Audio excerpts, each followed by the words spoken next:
Assalamu alaikum, peace, and hello to you watching this video. So we are, or should I say, I have completed day 8 of the 75 hard program. My gosh, new week, definitely stronger, more determined mindset.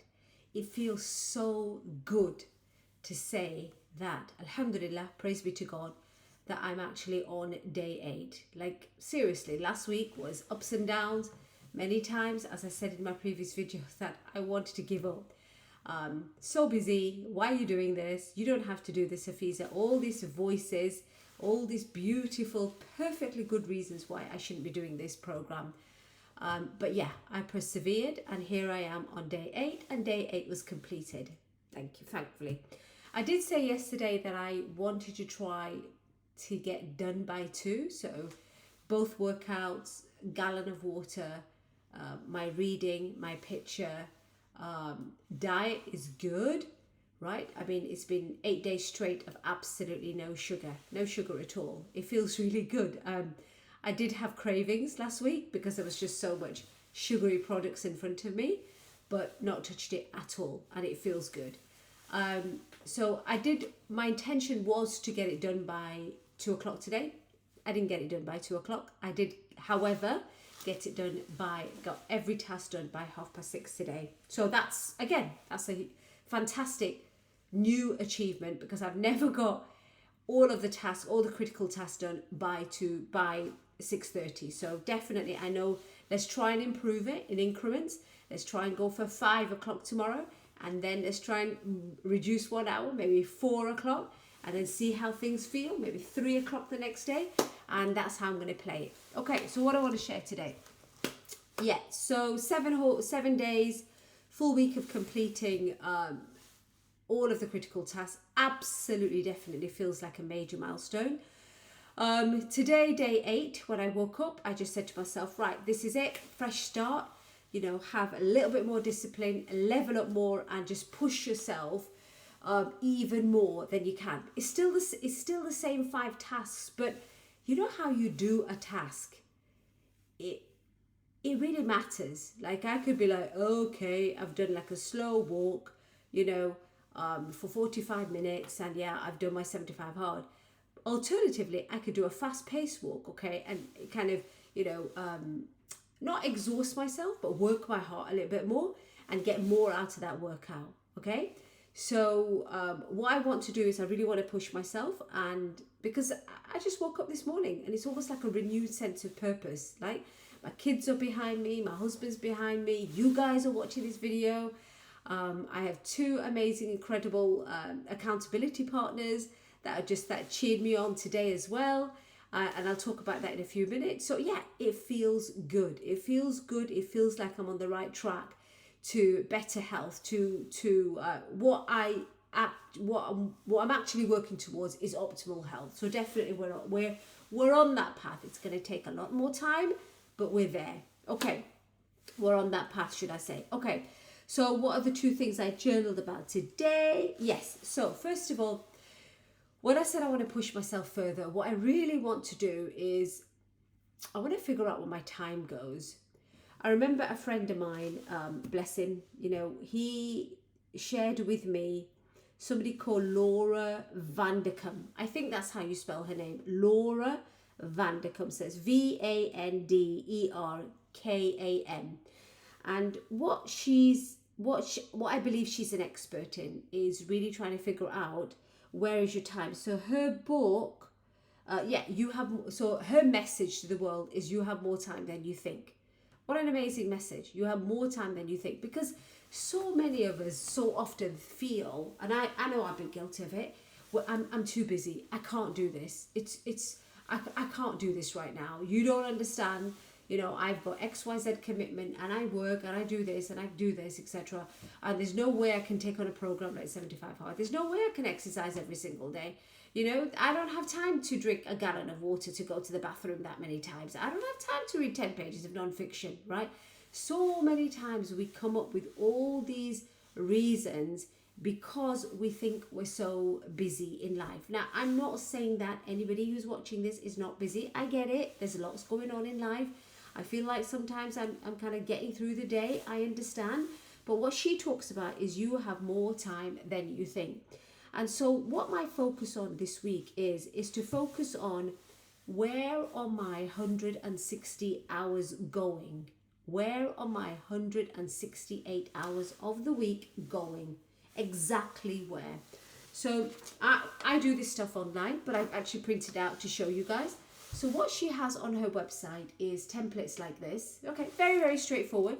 She calls it a time management worksheet. Okay. And what she started off with is, needed my reading glasses then.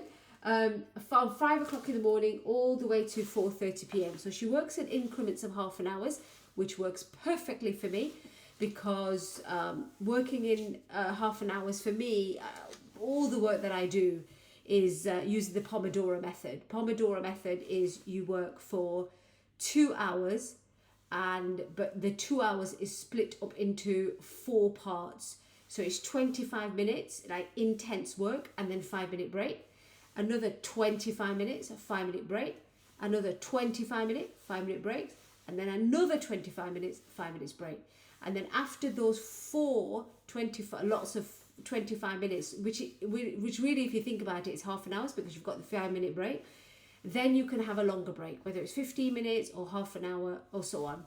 I home educate all of my children, and this is how they work as well. So we work in half an hour, and then they go off and they have a break, whether it's a bathroom break, water break, stretching themselves, or just doing a little bit of knitting, or just whatever they want to do, a bit of Lego, whatever. But they've got 5 minutes off. And I feel that works really well. So when I saw this and she had broken it down in half an hour, I thought, fantastic, that works for me. So what I've done is I've got an online copy of this, and you can get these templates free on her website. Thank you, Laura, very much. And all of these templates on her website. Some start on a Sunday if you're from the US and other countries. Others, like the UK, start on a Monday. And so basically what I'm going to do is I'm going to track my time. I'm going to write down exactly where my time goes. Because what I learned last week is that if you don't schedule this stuff in, like, yes, I've got work, yes, I've got home education, yes, I've got a home to look after, I've got clients, I've got my charity work and so on, I've got my parents and friends, etc., etc. But if you don't schedule this stuff in, if you don't schedule doing your indoor workout, your outdoor workout, or if you don't schedule your reading in, then it's just not going to happen. It's just not going to happen. Like we say in the high performance world, if it's not on the calendar, it's a dead dream, right? So I want to figure out exactly where my time goes. Where am I being distracted? Where am I spending maybe even too much time, around the kids, home educating them? Could I teach them to become even more independent learners? What is it that they could do on their own, so that they don't necessarily need me sitting next to them to do that work? And so that's what I'm doing, because I really want to become very focused with time. In my faith, we have a chapter in the Quran which teaches about time. And it's such a powerful chapter because it's only a few verses of the Quran, and it talks about by time man is at loss, except those that are engaging in good action and teaching and inviting others to good as well.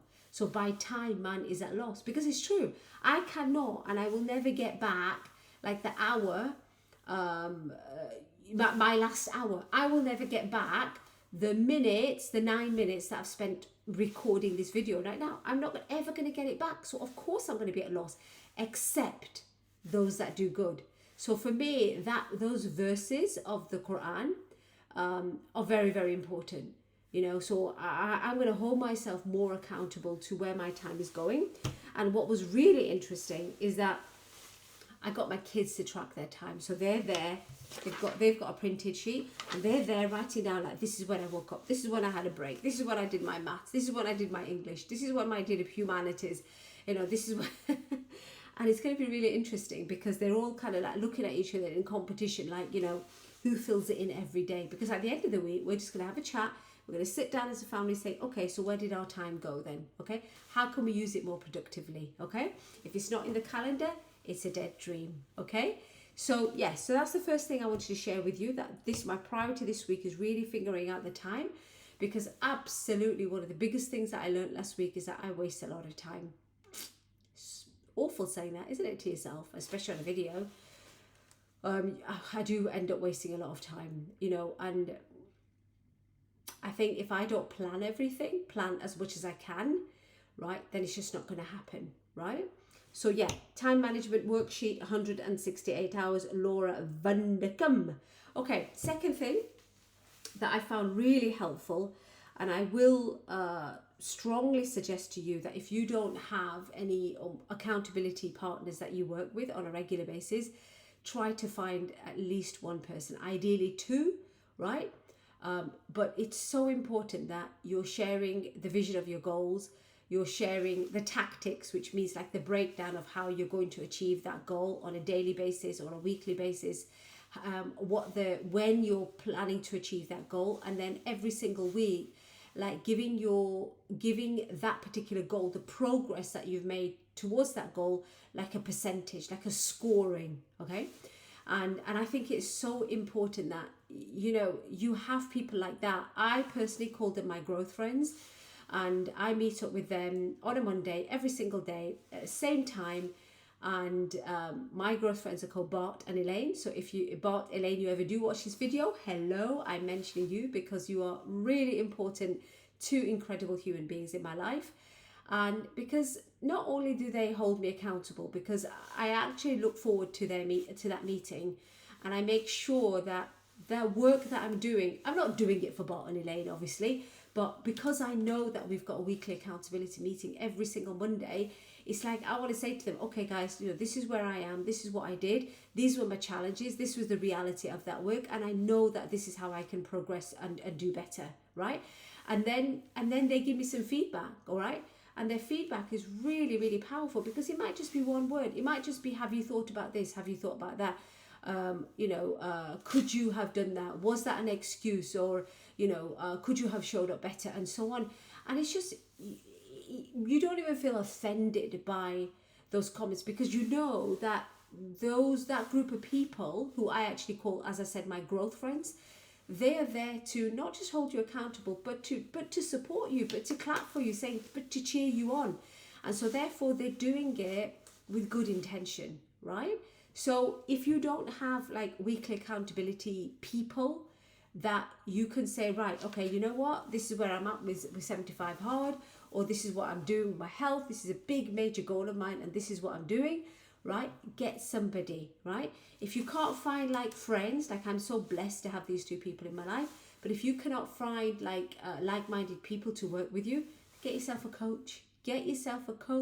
Have a weekly coaching session, even if it's for half an hour, 60 minutes, okay? But get a coach, verbalize what your big goals are. These are the 3 things that I'm working on during this period of time. This is why it matters to me. This is my big why, and this is how I'm going to get it done, right? Because a lot of people dream, right? Which is fine, right? That's where the change begins, with those dreams, but then you've actually got to do something about it. In the high performance world, we say that when opportunity knocks on the door, hard work answers, right? Meaning that if there's an opportunity there, if there's a goal that you want to achieve and you feel like, yeah, I really want to get my teeth into it, it's hard work. You've got to put in the hard work, the consistent daily grind. I talked yesterday about the monotonous things that you've got to achieve to get to the higher level, to realize that actually, you know what, there's more to me than meets the eye, all right? I've never actually allowed myself to get to the highest levels possible. So yeah, get yourself some accountability, right? And when I say accountability, it's not always just accountability. As I said, it's about cheerleading. It's about, people say, yeah, well done you, and also giving you some almost advice or ways forward when you hit challenges as well, okay? So I hope that's helpful to you. Write in the comments below if what would be helpful to you in terms of the videos that I do and what topics you'd like to hear from me. I'm more than happy to listen to your suggestions, and I will speak to you tomorrow. Take care. Thanks for watching. I really appreciate it. Thanks. Bye-bye. Day 8 done. Yes. Yes. Take care. Hello to day 9. Okay. Take care. Bye-bye.